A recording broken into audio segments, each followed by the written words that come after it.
Cela fait 20 ans qu'on se tape du Dexter et c'est honnêtement pas pour me déplaire.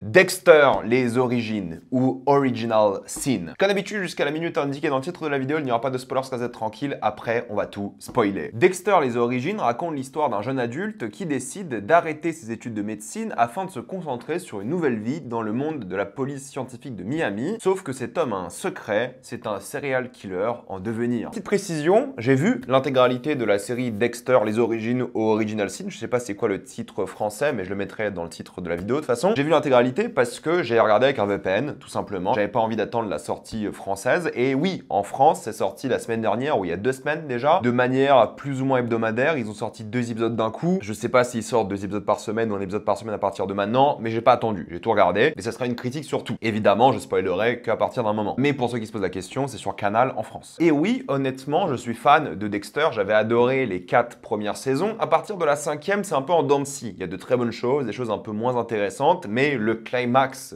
qualitatif de Dexter, c'est la saison 4, de loin la meilleure. Et j'avais aussi bien apprécié New Blood, j'avais fait une critique à l'époque. Et il faut savoir que New Blood a le droit à une suite dans cette série-là, parce qu'en vrai, c'est une série prequel, mais qui tease aussi Dexter Résurrection. Pour ceux qui ne savent pas, en juin, faudra voir la date de sortie française encore une fois, mais en juin sortira la nouvelle série Dexter avec la suite, avec plein d'acteurs qui sont déjà annoncés, comme Peter Dinklage, Uma Thurman. Ils mettent le paquet pour la série. Vous n'avez pas besoin de voir Original Sin pour comprendre Résurrection, mais il y a un petit teaser quand même au début de la série. Ça corrige la fin. Fin que moi de Dexter New Blood j'avais détesté. La fin de Dexter classique est nulle, la fin de New Blood est nulle, et là on a encore une suite, et c'est pas pour me plaindre. J'espère que cette fois-ci, ça sera vraiment la fin et qu'ils vont vraiment la réussir. Et la réalité c'est que ce prequel, aujourd'hui, me donne envie de me retaper tout Dexter. Ça fait au moins, quoi, 10 ans que la série originale s'est terminée, je sais même plus, mais ça donne envie de replonger dans cet univers. Dexter Original Sin commence avec New Blood, ce fameux petit teasing où on voit la suite de ce qui se passe, et Dexter qui est à l'hôpital, et en gros c'est Dexter qui voit sa vie défiler sous ses yeux. Donc c'est la transition parfaite de Dexter New Blood à Dexter Original Sin. Et c'est ce que vous comprenez de Dexter, hein. C'est Dexter qui est encore à la fac, c'est Dexter qui apprend donc à tuer pour la première fois, qui mélange sa vie de criminel, sa vie de travail et sa vie de famille, et ses débuts de tous ses points de vue. Et je vais commencer par ça. Patrick Gibson, qui joue donc un jeune Dexter, il est excellent. Il a carrément compris parfaitement la vibe de Dexter, le personnage, l'ambiance. Il a tout capté, les petites gestuelles et tout, la voix. Il est génial. Il a fait son travail, il a bien étudié. Le casting, pour le coup, est parfait. Je trouve que c'est un très bon choix. En même temps, il fait Dexter, mais en même temps, il fait jeune Dexter, ce qui est vraiment bien. Tu vois qu'il a encore quelques doutes et tout. Ils l'ont vraiment réussi, et le génie de la série, entre guillemets, c'est que la narration, parce que vous savez, dans Dexter, il y a une narration du personnage principal. La narration, c'est pas Patrick Gibson qui l'a fait, mais c'est bel et bien Michael C. Hall, le Dexter original. Et c'est ça qui est cool, c'est qu'en fait, tu regardes la série avec un jeune Dexter, mais t'as la voix du vieux Dexter, entre guillemets, et ça marche tellement bien. C'était tellement une bonne idée, bordel. Mais ce qui est intéressant, c'est que du coup, le père de Dexter est en vie dans cette série, parce que dans la série originale, le père est mort, mais il est présent en tant que fantôme. C'est James Remar qui joue. Il aurait peut-être pu revenir pour le rôle. Certes, il est trop vieux, 71 ans pour ce rôle-là, donc il a été remplacé par Christian Slater, qui est un peu plus jeune, mais moi, j'aurais pas été choqué s'ils auraient pris le même acteur. Peut-être il voulait pas venir ou des choses comme ça, mais en tout cas, c'est Christian Slater qui le joue, quand même un acteur assez connu, et c'est un personnage intéressant que je vais surtout évoquer en spoiler, mais c'est bien de savoir qu'il est mort dans la série originale, parce que du coup, ça crée un teasing en mode, qu'est-ce qui va se passer dans cette série? Parce que tu sais ce qui se passe si t'as vu la série originale, mais du coup, t'as cette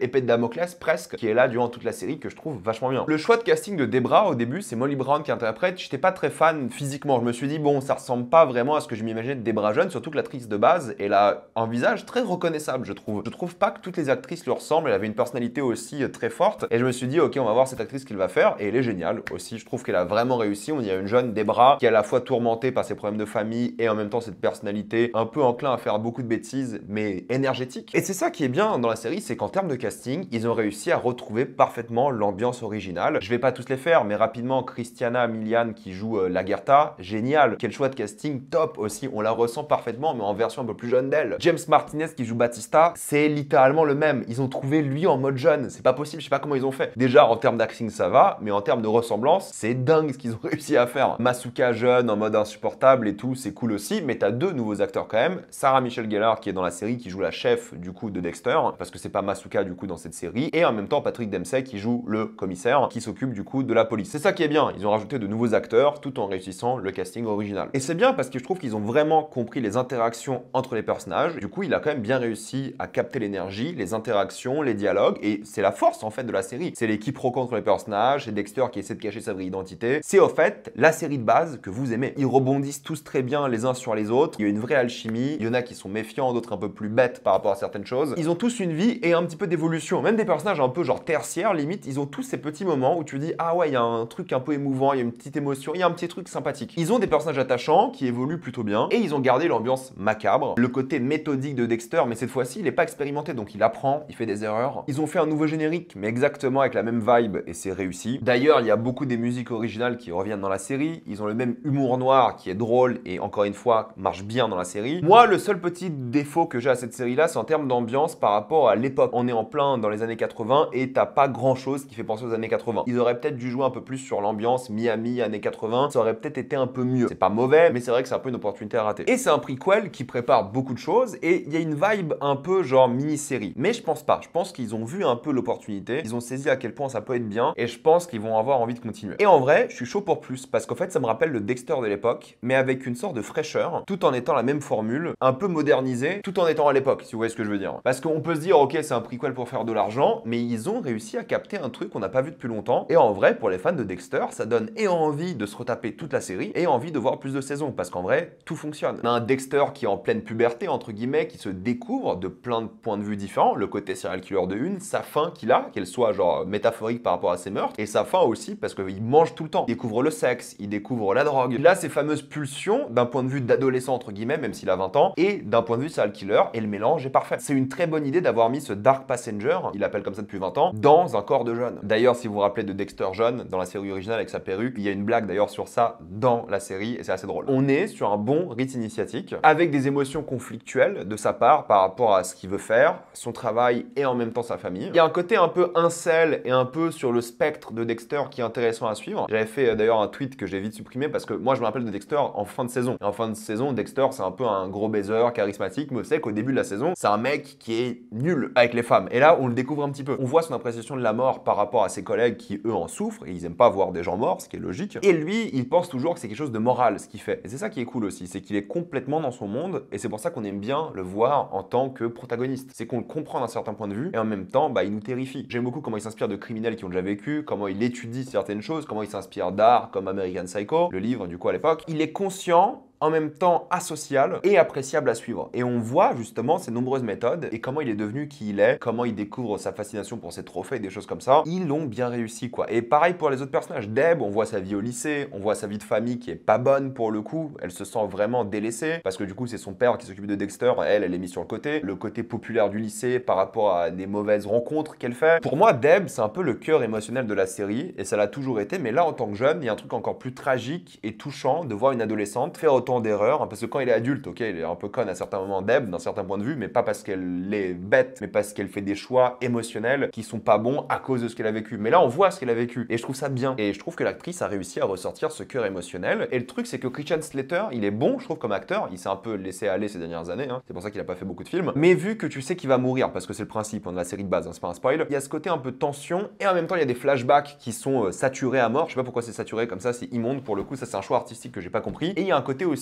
assez touchant, alors qu'il fait beaucoup d'erreurs aussi. Et il y a aussi son ex-femme et des choses comme ça. En fait, ce qui est bien, c'est que la série a plein d'idées, tout en étant un prequel, en jouant sur les attentes des fans de Dexter et en présentant cette série à des gens qui ont jamais vu Dexter. En ayant plein d'idées de mise en scène aussi à certains moments, Dexter va revivre les crimes à la première personne. Il y aura une photographie qui sera pas mal sur plein d'éléments. Tu auras des plans assez étranges à certains moments, genre Deb qui est à table et genre il y a un dézoom total qui fait un fondu sur une autre scène qui est pas mal, mais assez étrange pour ce genre de série. Ils ont plein d'idées et j'aime bien, que ce soit scénaristique, de mise en scène. C'est pas du grand art, hein, c'est pas une grande série, mais que c'est efficace, que c'est plaisant, super bien rythmé. T'as des moments assez drôles, je sais pas, comme Dexter qui va enquêter sur son propre crime avec sa propre escouade de police. Il y avait un personnage gay, ils ont réussi à le mettre dedans et à avoir un lien avec le sang qui est super drôle. Ils ont plein de petites idées qui sont cool quoi. Donc Dexter Original Sin, pour moi c'est validé. Encore une fois, pas une grande série, mais si vous aimez Dexter ou si vous n'avez jamais vu Dexter, je pense que c'est une très bonne porte d'entrée ou un moyen nostalgique de replonger dans Dexter parce que c'est bien. Ils ont compris l'essence l'expérience de Dexter, ils ont réussi à faire plein de choses. Je dis pas que c'est toujours du génie, il y a des facilités scénaristiques, des trucs un peu simples et bêtes, ok bien sûr. Mais voilà, c'est une série policière avec un serial killer, il y a toujours eu des facilités. Et là, ils ont compris l'essence des personnages, ils ont réussi à mettre de l'émotion, il y a une vraie bonne alchimie, c'est bien Dexter Original Sin, et ça me fait grave kiffer. Et j'ai envie d'en voir plus, honnêtement. Il y a un côté presque nostalgique de moi quand j'étais ado et je découvrais Dexter pour la première fois. Ça fait plaisir. Une autre critique que beaucoup de personnes vont faire, c'est le côté prévisible. Oui, l'œuvre est très prévisible. Ça ne m'a pas dérangé. Pour moi, c'était pas un problème. Surtout quand tu sais que c'est un prequel, tu sais qu'il y avait peu de chances d'avoir des vraies surprises. Donc honnêtement, fan ou pas de Dexter, je ne peux que vous conseiller Original Sin ou Les Origines. Maintenant, on va passer en spoiler.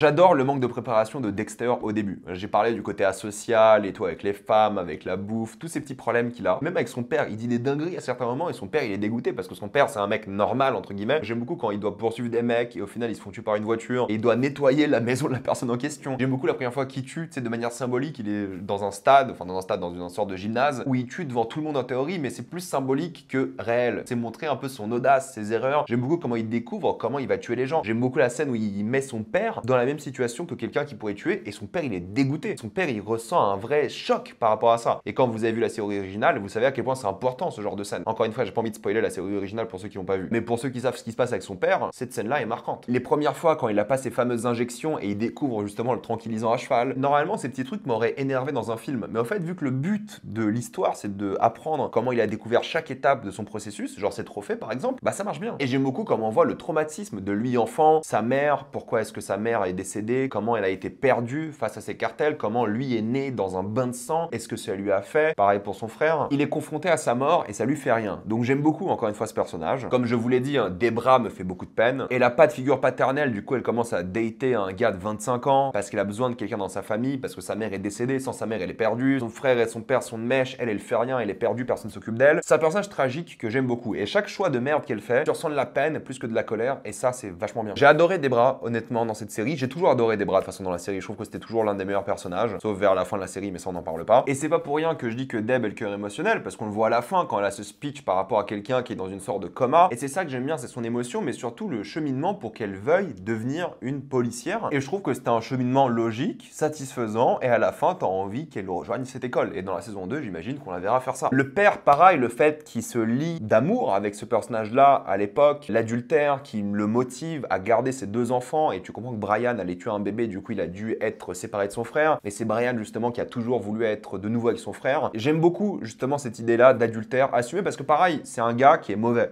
tu vois limite. Il a fait un truc horrible, pas normal, mais tu sens de l'empathie quand même pour lui parce que c'était touchant et il aidait quelqu'un même s'il s'est laissé aller au plaisir charnel et à tromper sa femme. Du coup sa femme est une figure encore plus tragique par rapport à sa mort, par rapport à qui elle était. Je trouve que la famille est vraiment réussie. Tu ressens l'émotion, ils ont bien imbriqué tout ce qui se passe et chaque personnage fait des erreurs. Du coup ça les rend moins manichéens mais toi tu les apprécies quand même. Et t'as envie qu'ils réussissent même s'ils ont fait des dingueries. Et le méchant, c'était prévisible que Patrick Dempsey allait être le méchant depuis le début. Malheureusement qu'un casting comme ça, tu sais que ça allait être un serial killer ou tout simplement un tueur. Je trouve que c'était un peu prévisible, mais c'est pas grave que c'était prévisible, honnêtement. Moi, ce que j'aime bien, c'est qu'il joue encore une fois la comédie, comme beaucoup des serial killers, mais surtout, c'est peut-être pas assez un reflet, je trouve, de Dexter, parce que les serial killers ont toujours été un reflet de Dexter, et là, c'était pas vraiment le cas. Mais sinon, c'est un antagoniste oubliable, mais sympathique, parce que c'est pas le but de la série. Avant, les saisons étaient souvent faites par rapport à l'antagoniste, là, c'était pas trop le cas. Et c'est ok. Mais au moins, la conclusion est intéressante parce qu'il décide de sauver un enfant plutôt que d'aller chercher le criminel. Et lorsqu'il tue le criminel, c'est la première fois qu'il tue pour de vrai quelqu'un comme dans la série originale, avec tout ce qu'il fait d'habitude, le plastique, le bateau, toutes ces choses-là. Donc il y a un côté vraiment fin du rite initiatique, où il est vraiment calibré, et t'as enfin le fameux code de Harry qui est cité, et plein de foreshadowing sur la mort justement du père, sur le fait que Dexter a besoin de sa famille. Ça reste touchant la fierté qui se crée dans cette famille. La fin est assez touchante, je trouve, avec les trois qui dansent, c'est assez beau, et t'as envie de voir la suite. Mais en même temps, ça pourrait finir ici comme une sorte de mini-série, plus ou moins. Et l'ajout de Brian, au début, je pensais que c'était un peu une blague, parce que tu vois un mec dans l'épisode 1 ou 2 qui prend une chaise à Dexter ou un truc comme ça, et tu vois que c'est Brian, tu le reconnais, tu vois, il a un regard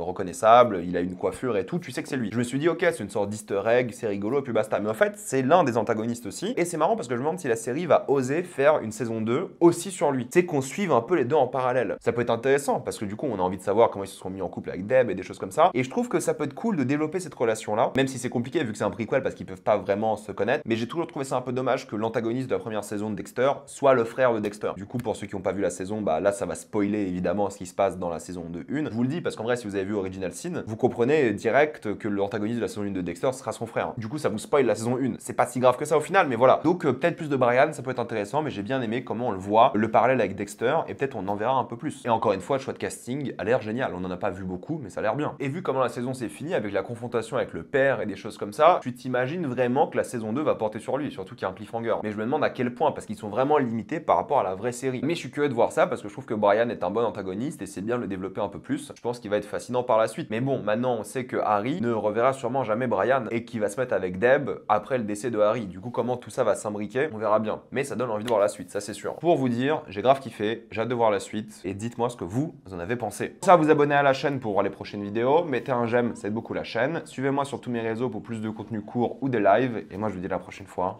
Salut à tous.